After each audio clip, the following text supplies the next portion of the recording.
Shalom, meus queridos. Tudo bom com vocês? Estou hoje vindo aqui através desse vídeo para fazer uma reação a um vídeo que rolou essa semana na internet e já vinha outros, né, de um canal que não sei se algumas pessoas aqui que nos assistem conhecem, ou mesmo se esse meu vídeo chegar para eles, será a bênção e esse é o propósito, né? O canal Pátria Evangélica de Deus. Então, assim, são alguns vídeos que eu posso dizer assim, que de forma infeliz foi feito. Eu não sei que tipo de crença eles têm, mas posso dizer que não condiz algumas coisas que eles colocaram, né? Principalmente esses vídeos, realmente não condiz nada com a palavra, tá bom? Por quê? Primeiro, eles começam com o título deles lá, né? Ou pelo menos é o que se põe para chamar o vídeo, algo meio esquisito, porque eles se colocaram denominando como se todo o cristão, quer dizer, como se eles conhecessem os cristãos no mundo todo.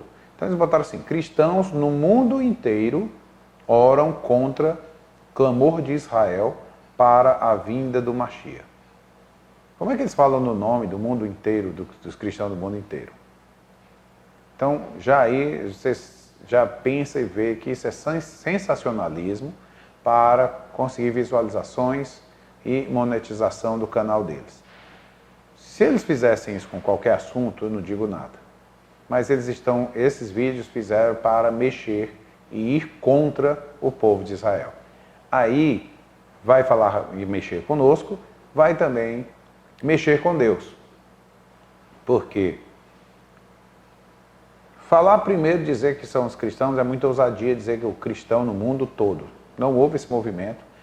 Sei disso porque eu tenho amigos pastores que são cristãos, até me ligaram, pediram orientação para estar junto, orando conosco, né, pelo motivo de chorar para a Mashiach, que nesse dia 21 passado agora, que teve nesse primeiro dia da semana, houve esse clamor no mundo inteiro, de todas as comunidades judaicas, de todo judeu, quer seja ele religioso ou não, ele deveria orar clamando pelo Mashiach. Então foi mandado um folder pela internet para todos os lugares, já com a oração que deveria ser declarada, pedindo a Deus a revelação do Mashiach, que o Eterno nos enviasse o Mashiach para acabar com essa confusão e toda essa problemática que está acontecendo na Terra agora.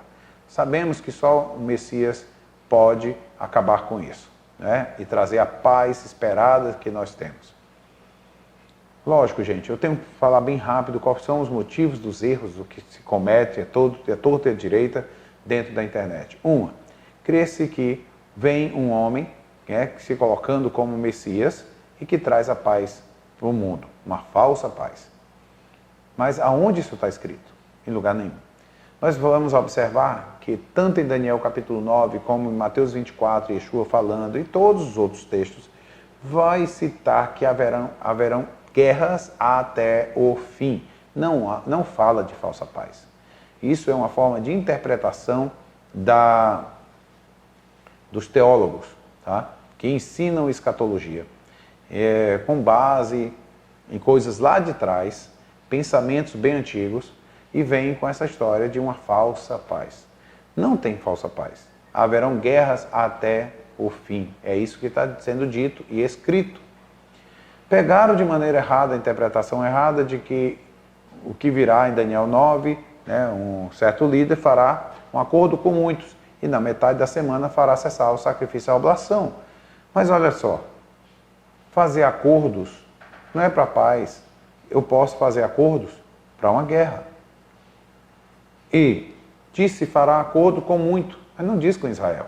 Então por que Israel tem que aceitar? O texto não fala nada disso, isso tudo é um achismo que é colocado por fora, e aí gera esse tipo de erros num vídeo que está aqui, totalmente antissemita, totalmente contra o povo de Israel, e é dito por eles que eles vão se colocar contra Israel e fazem uma oração para Deus anular a oração de Israel. Agora veja bem, a autoridade que alguém toma para si para falar em nome, primeiro, dos cristãos do mundo todo, que eu acredito, de onde é que ele conhece esses cristãos no mundo inteiro. Número 2, se achar na autoridade de cancelar uma oração feita pelo povo de Israel, orando ao Deus de Israel. Então, assim, são as coisas meio esquisitas que a gente fica vendo nesses dias de hoje. E a gente tem que entender porque isso estava também relatado para nós, né, que aconteceria nos últimos dias. E aí ele começa o vídeo, né, esse vídeo, começa agora a falar, logo no início, um texto, ele põe aqui um texto escrito de 2 Tessalonicenses, capítulo 2. Não citando qual versículo, mas aí eu trago para vocês o versículo. Ele cita 2 versículos, mas ele não cita o segundo versículo inteiro. Ele para no meio do caminho, porque o restante vai desmanchar o pensamento dele. O versículo que ele colocou de 2 Tessalonicenses, capítulo 2, diz o seguinte: e por isso Deus lhes enviará a operação do erro, para que creiam na mentira e sejam julgados todos os que não creram na verdade. Quem lê assim, pensa que termina aí e já vai falando que Israel está fazendo esse movimento para a aceitação do anticristo.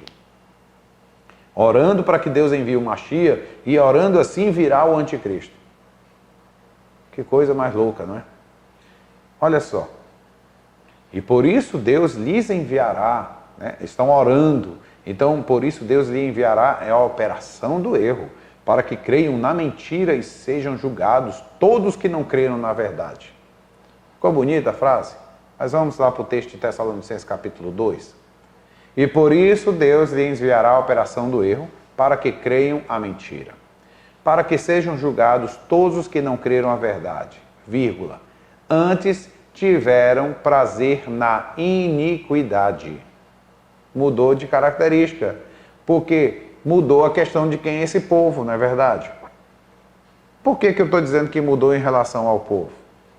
Israel, pensando, estão orando ao Mashiach, e esses que estão orando ao Mashiach têm prazer na iniquidade? O que é iniquidade? Iniquidade, aqui em português, mas o texto dentro do grego, tá? Se você olhar o texto no grego, eu vou estar colocando aqui na tela, a palavra é anomia. A última palavra aqui do grego é anomia. E essa palavra anomia, traduzindo, né, porque o a é negação, e nomia vem da palavra nomos, que no grego significa lei. Então seria algo que é contra a lei, que é sem lei, que é anti-lei. Então, para que sejam julgados todos os que não creram a verdade e antes tiveram prazer naquilo que a lei é contra, ou que é contra a lei, que é sem lei, tiveram prazer nisso. Aí eu pergunto, isso é a característica do povo de Israel? Viver contra a Torá, viver contra a lei, ter prazer das coisas anti-lei? Aí o texto já mudou o sentido, é por isso que ele escondeu esse final. Olha só a maldade desse vídeo. O Eterno deu leis a Israel e eles vivem essas leis até hoje. A Torá é para ser vivida. Yeshua ensinou a Torá. Paulo ensinava a Torá. E aí, eu sei que existe um ensino na teologia de pegar e dizer que a Torá não é para nós, não é mais para hoje, porque depois de Yeshua não precisa mais da Torá. Mas aí, querido, você vai colocar Yeshua como mentiroso, porque ele disse nem um Yud, nem um Kametz da Torá. Eu sei que essa tradução vai dizer assim, nem um tio, nem um Jota, se eu me tirar da Torá, até que os céus e a terra passem. Olha só onde é que Yeshua disse que a Torá iria passar. O que é esse passar? Na verdade, existe uma promessa feita pelo profeta Jeremias, lá no capítulo 31, no verso 31 a 33, que é trazida de volta no livro de Hebreus, capítulo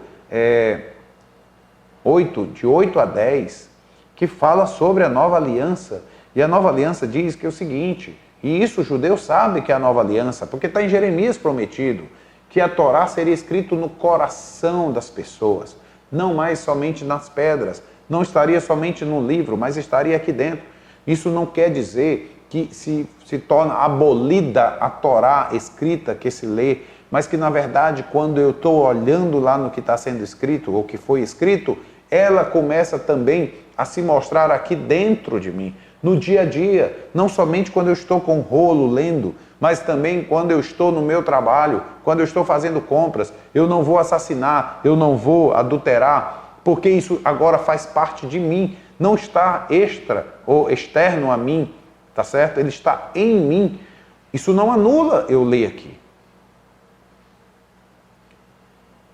Aí ele está dizendo exatamente, estas pessoas aqui, elas têm prazer, é exatamente viver anti-Torá. Por quê? No verso 12 mesmo diz, para que sejam julgados todos os que não creram a verdade. E o que é a verdade? Ou, vamos pensar bem, no que Jesus, Yeshua, chamou de verdade? Pai, santifica-os na verdade. Lá em João 17, na oração. A tua palavra é a verdade. Que coisa linda, né? Que palavra, a respeito de que Yeshua estava falando? Novo Testamento? Não. Não estava escrito. Quando ele fala isso, quando ele ora, quando João anota isso, João sabia que ele estava falando da Torá. A palavra, aquilo que Hebreus diz que foi escrito pelo dedo de Deus. Das palavras que Deus proferiu sobre o Monte Sinai. A tua palavra é a verdade. Yeshua chega a dizer o seguinte, se vocês não creem em Moisés, nos profetas, como crerão no que eu digo? Lá em João também. Yeshua várias vezes traz a validade. Ele diz também para aqueles que estavam ouvindo a ele, olha, na cadeira de Moisés, assenta-se os escribas e fariseus. Ouçam e façam tudo o que eles vos mandam. Só que, como tinha pessoas que estavam ensinando, como nos dias de hoje também tem, ensinam, mas não fazem. Yeshua chamou a atenção para não fazer como eles, que são sendo hipócritas. Não está significado, aí não é o significado de fariseu. Existiam fariseus que eram hipócritas, mas existiam muitos mais fariseus sinceros.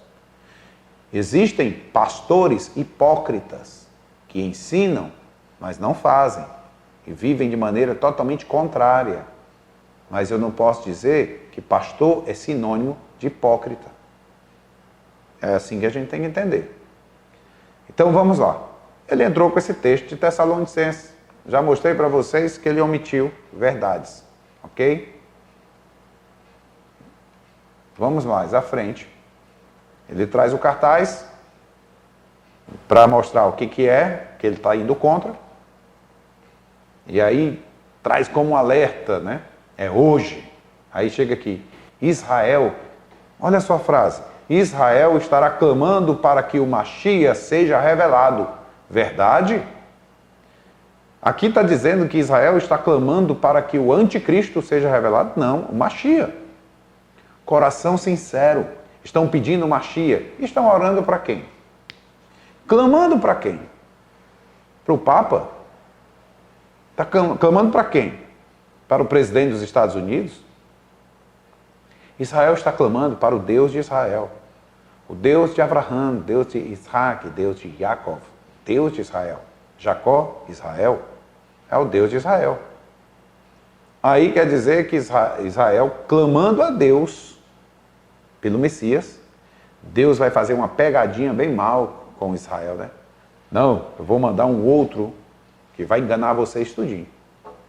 O anti-Messias, o anticristo, o anti-Mashiach. Só a palavra já está falando. Anti-Messias, anticristo. Anti é o quê? É sinônimo de alguém parecido ou de contrário àquele? Contrário é anti, eu sou contra. Como é que Israel vai poder achar que esse cara é o Messias quando as suas atitudes, e por isso o seu nome é anti-Messias,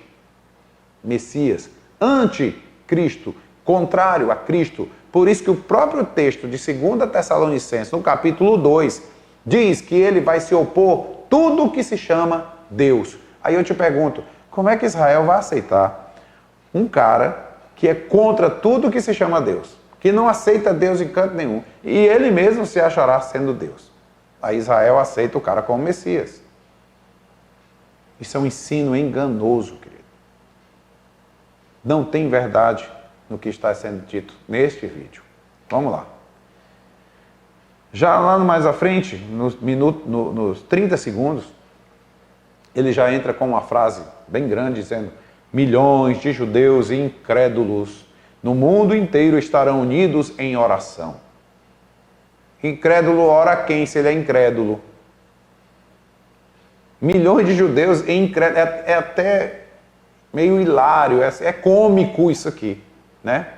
Se não fosse tão desastroso. Milhões de judeus incrédulos no mundo inteiro estarão unidos em oração. Olha aí, gente, os incrédulos orando. Que coisa maravilhosa, hein?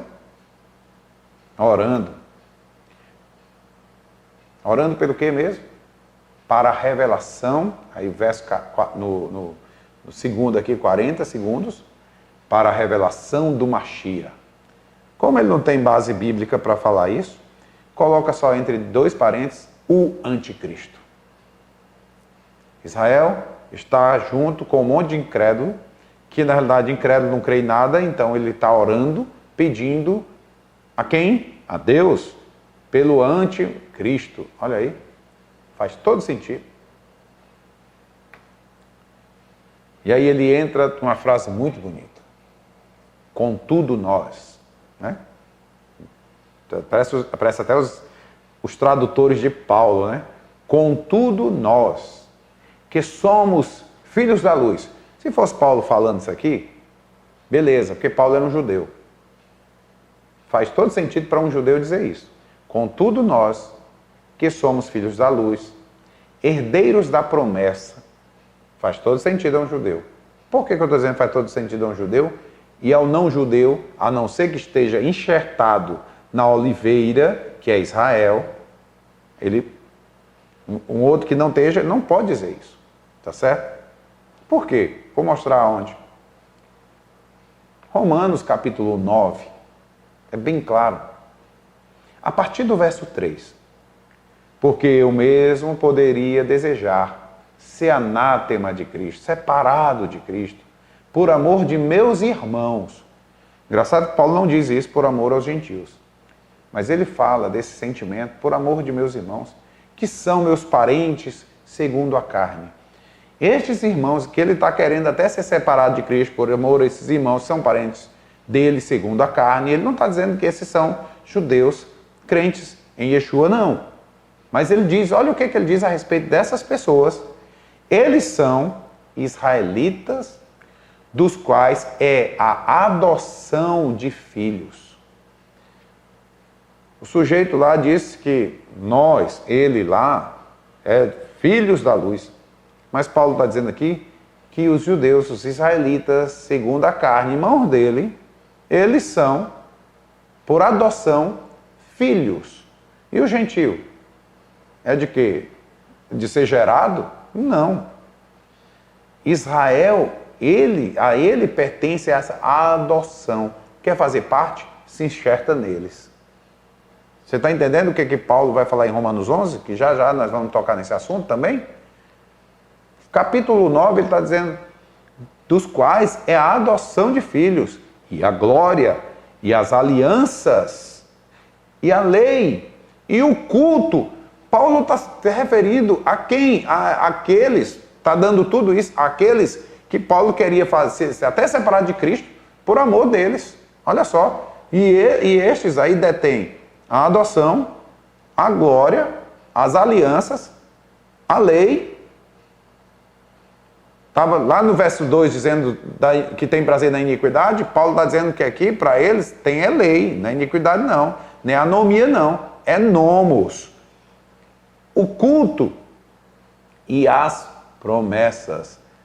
Aí o sujeito diz que eles é que herdam herdeiro das promessas. E Paulo está dizendo aqui Não, é aos israelitas. São aos judeus. Como é que fica, meu irmão? Me mostra o texto teu aí. Eu estou mostrando aqui o que Paulo fala em Romanos 9. Estou usando a Brit Hadashah. Estou usando o Novo Testamento. Não estou usando lá a Torá, o Tanar, não. Estou usando os próprios escritos de Paulo. Olha só. Então vamos lá. Continuando aqui no vídeo dele.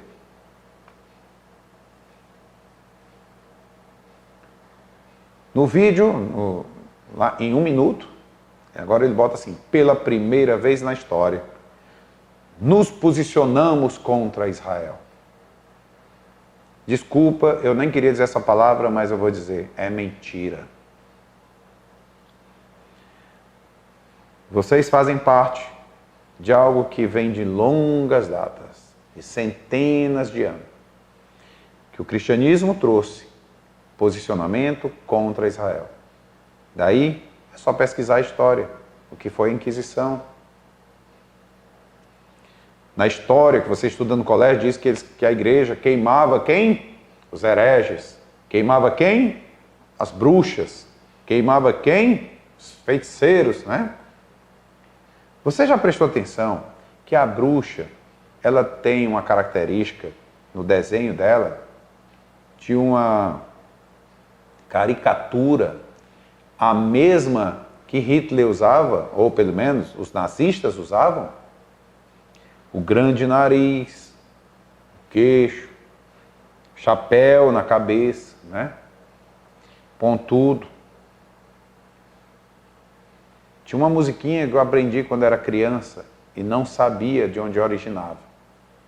Que a gente brincava cantando assim: o meu chapéu tem 3 pontas, tem 3 pontas o meu chapéu. Se não tivesse 3 pontas, não seria o meu chapéu. Depois a gente ia tirando palavra a palavra. Agora descubra em quem era colocado um chapéu de 3 pontas. Na época da Inquisição, no Brasil. Visite o Museu da Inquisição lá em Belo Horizonte e conheça a história. E você vai perceber que as histórias das bruxas do Narigão, de João e Maria, tem tudo a ver numa história por trás antissemita. E aí você diz, nós estamos nos posicionando pela primeira vez na história. Quando você botou história, você se colocou dentro de um contexto macro. E eu vou dizer, é mentira. Teve a Inquisição, teve o nazismo. E o cristianismo estava em todas elas, dando a bênção na matança de judeu. E é por isso que o judeu não olha para Jesus como o Messias. Porque eles foram mortos em nome de Jesus Cristo. Fogueiras que queimavam sinagogas com os judeus dentro, queimavam Torá, nem o respeito à Torá que está dentro da Bíblia do cristão tinham, porque queimavam tudo junto. E lá fora, queimando com a cruz na mão, ficavam dizendo que era no nome de Jesus Cristo. Porque mataram a ele. E agora, você se acha o justiceiro? Vai fazer de novo. É o que foi feito aqui. Vou trazer para vocês a oração que foi colocada aqui, que deveria ser feito. No 1 minuto e 10, eles começam agora a falar assim: e declaramos em nome do Senhor Jesus, o verdadeiro Messias, que toda oração feita no mundo inteiro para a revelação do Mashiach. E deixa eu ensinar para vocês, a palavra é Mashiach, não só Mashiach, ok? Para a revelação do Mashiach, como eles botaram, não tem aí, não termina com Mashiach, tá? Não, faltou aí o rete. O anticristo, olha só que aberração, chamar o Mashiach a qual Israel está orando para vir, no pensamento e numa teologia escatológica errada, se coloca dizendo que está orando a Deus para se colocar contra a oração de Israel, porque Israel está clamando pelo anticristo. Isso não tem Bíblia nenhuma nesse contexto que ele está falando aqui. Por isso, não carrega aqui nenhum endereço bíblico. Não tem. É só o achismo. é só a teologia, é só o dogma. E aí ele diz, para a revelação do Mashiach, o anticristo, seja jogada por terra em nome do verdadeiro Messias Jesus. Agora pensa bem, ele bota dentro do parênteses. Se eu eliminar o parênteses, olha como é que fica a tua oração, cara. E declaramos em nome do Senhor Jesus que toda oração feita no mundo inteiro para a revelação do Messias seja jogada por terra em nome do verdadeiro Messias Jesus. Viu a guerra aí que é? Do Messias contra Jesus e Jesus contra o Messias? Que coisa louca, hein? E aí ele termina a oração ainda dizendo assim, e que todos os planos de Israel para a vinda do filho da perdição. De onde ele tirou isso? De que Bíblia ele tirou que Israel faz planos para a vinda do filho da perdição? Que coisa louca. Sinceridade, quem fez essa oração precisa tomar algum remédio. E que todos os planos de Israel para a vinda do filho da perdição sejam derrotados e frustrados para a glória do nosso Deus e Pai. Amém. Eu quero saber se esse Deus e Pai seu é o Deus de Israel. Porque se for o Deus de Israel, ele não ouviu essa oração, não. Pelo contrário, ele vê isso aqui como uma maldição sua para o povo de Israel. E é terrível quem amaldiçoa Israel. Porque a palavra de Deus, lá em Gênesis 12, continua. Para a glória do nosso Deus e Pai. É triste. Porque, primeiro, se ele é seu Deus, é porque você tem que estar enxertado na oliveira. Porque senão, o Deus de Israel não pode ser teu Deus. Você está entendendo? Existem outros deuses por aí. E que você pode até ter como pai. Romanos 11 deixou bem claro. Você que se acha agora o povo eleito, né? Tirou Deus da jogada, tirou Israel da jogada. Na realidade, tirou Israel, tirou Deus também. Romanos 11, cara, de Paulo. Que se você é um cristão, você com certeza venera Paulo. Então, vá lá. Verso 1, digo, pois, porventura rejeitou Deus o seu povo? De modo nenhum, porque também eu sou israelita. Olha aí o orgulho de Paulo nisso aí, hein, meu? É como se assim, não tem cristão aqui não, eu sou também um judeu, um israelita. De modo nenhum, porque também eu sou israelita, da descendência de Abraão, da tribo de Benjamim. Qual é a tua tribo, meu querido? Você que escreveu botou esse vídeo aí. Qual é a tua tribo? Paulo deixa bem claro, da tribo de Benjamim, de Benjamim. Israelita, da descendência de Abraão, da tribo de Benjamim. Olha só, Paulo deixou bem claro. Rejeitou? Não. Não é só Paulo, não. Deixa eu dizer uma coisa. Pedro, Tiago, João, André, Tomé, mesmo aquele que todo mundo chama de incrédulo, né? Tomé, o outro Simão, todos eles, sabe o que eles eram? Judeus. Paulo e Barnabé, ou Barnabá, filho de Nabá, judeu. Timóteo, judeu, circuncidado até quando adulto, olha só, Paulo circuncidou. E Paulo alertou para Timóteo uma coisa, Timóteo, lembra das Sagradas Escrituras, que tu conhece desde a tua meninice. Ela vai te dar sabedoria para você alcançar a libertação ou salvação na fé em Yeshua. Não se desconecta uma coisa da outra, não. A tua palavra é a verdade. E Yeshua, ele é também a palavra. A Torá e Yeshua são um. Ele é a palavra de Deus. Tem que ensinar o ABCzinho aqui. Tá? Yeshua, quando diz que ele era a vida, a Torá é chamada Etz Haim, árvore da vida. Se você estudar um pouco para saber os elementos que estão na Torá, você vai entender porque que Yeshua se colocava junto com a Torá, sendo a mesma coisa. A Torá, ela é coberta pelo mantel, o mantel, que serve para quê? É como uma vestimenta que cobre. E dentro tem o gardel, que é o cinto que prende, que serve para dar equilíbrio. E aí esse equilíbrio, Yeshua utilizou lá, eu não vim abrogar a lei, eu vim para mostrar ela em equilíbrio. É isso que está falando.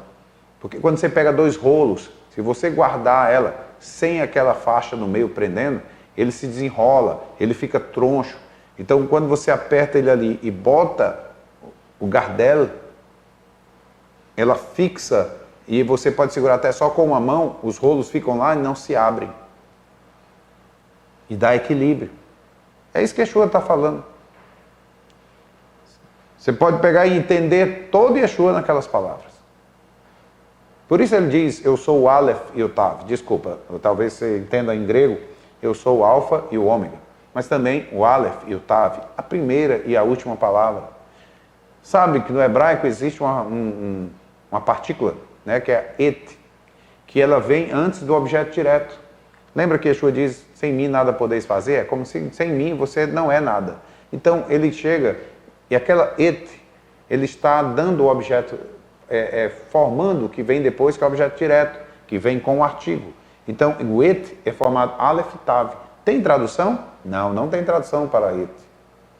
Então, quando você vê ali em Bereshit, bara Elohim, et, né? Et hashamayim ve et haaretz. Os céus, apontou e diz qual é o céu, e a terra. Esse et está lá, você não traduz.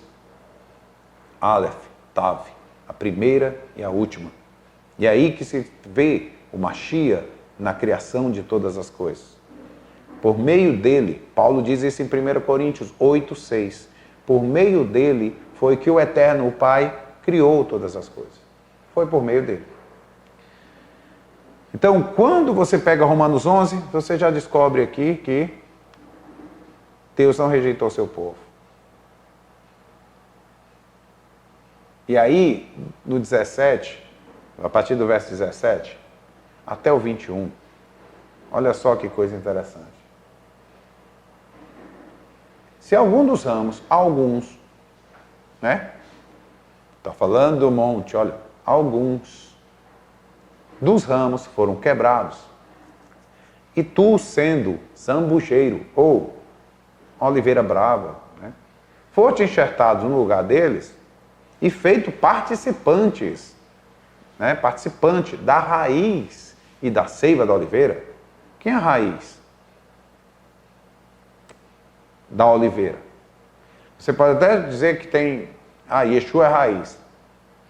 Mas a raiz também da oliveira para formar Israel está Abraham, Isaac e Yaakov. A seiva está na unção, no azeite e na seiva que dá vida, ok? Você é participante disso? Do Mashiach, dos patriarcas? Olha que Paulo fala sobre isso, né? Deles são os patriarcas, o Cristo segundo a carne. Paulo fala sobre isso. Isso ele está falando que é a raiz. Você participa disso?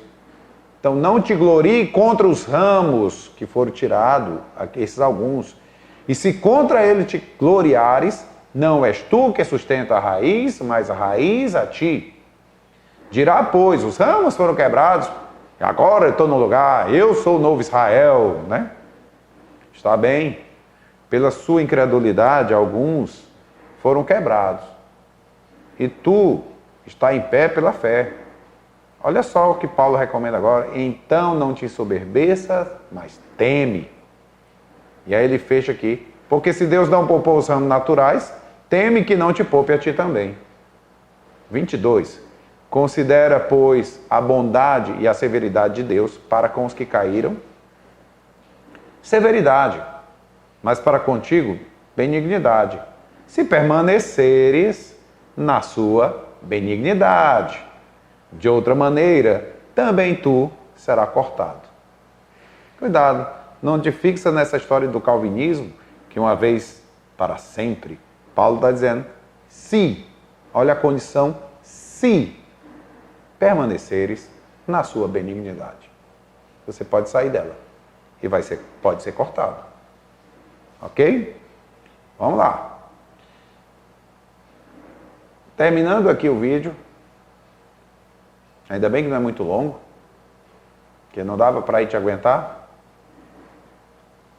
Ele se denomina, mas lógico, no plural, nós somos a resistência. Deveria ter botado a bandeira vermelha, com a mão assim fechada. Nós somos a resistência. A Bíblia só manda nós sermos a resistência para alguém. Sujeitai-vos, pois, a Deus, e resisti o diabo, e ele fugirá de vós. Essa resistência à oração de Israel, clamando pelo Mashiach. Você não entendeu Zacarias capítulo 12. Você não entendeu o que o próprio Paulo falou sobre e quando a plenitude dos gentios houver entrado, então todo Israel será salvo. Você está perdido dentro dos tempos. Com certeza, você não conhece nem os moedinhos do Eterno. Se você conhecesse os moedinhos do Eterno, qual Paulo fala lá em 1 Tessalonicenses, capítulo 5, quanto os tempos e as estações, mantenha-se acordado, você entenderia que o tempo que você está vivendo hoje é tempo de Israel começar a acordar mesmo, meu querido. E não é para aceitar anti-Messias, não, anticristo não. É para chamar pelo Messias, porque o próprio Mashiach disse, vão começar a dizer, Baruch haba b'shem Adonai, bendito que vem em nome do Senhor. Como é que começa? Pedindo a revelação do Mashiach, que é o que eles estão pedindo.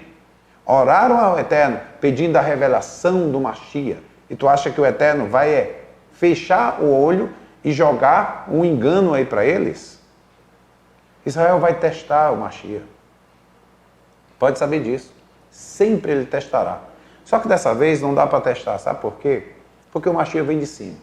E eles já esperam, pelos livros e pelos estudos talmúdicos, que o Mashiach virá de cima. Os sábios diziam isso. Ele brotará de cima.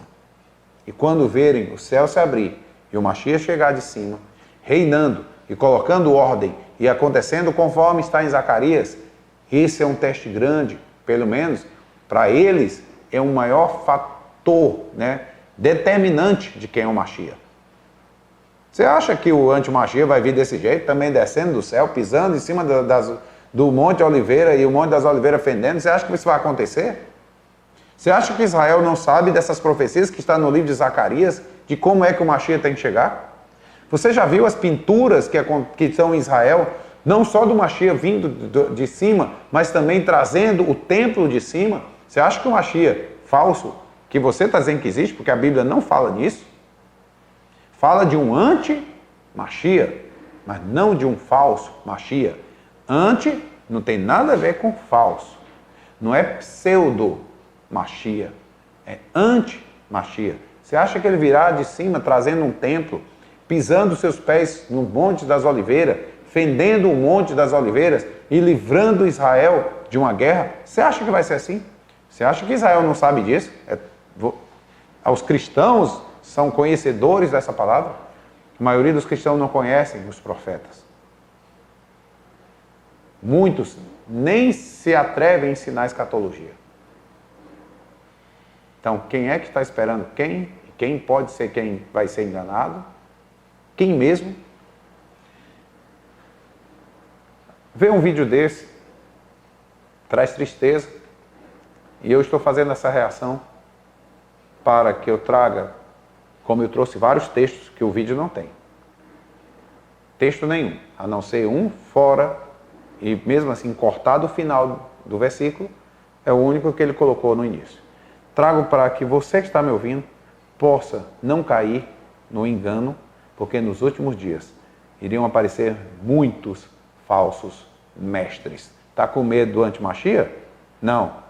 Tome cuidado com os falsos mestres. Yeshua deixou bem claro quanto a isso também. Que Deus te abençoe, que você conheça a verdade, porque a verdade traz libertação. Seja abençoado em nome de Yeshua. Shalom, shalom.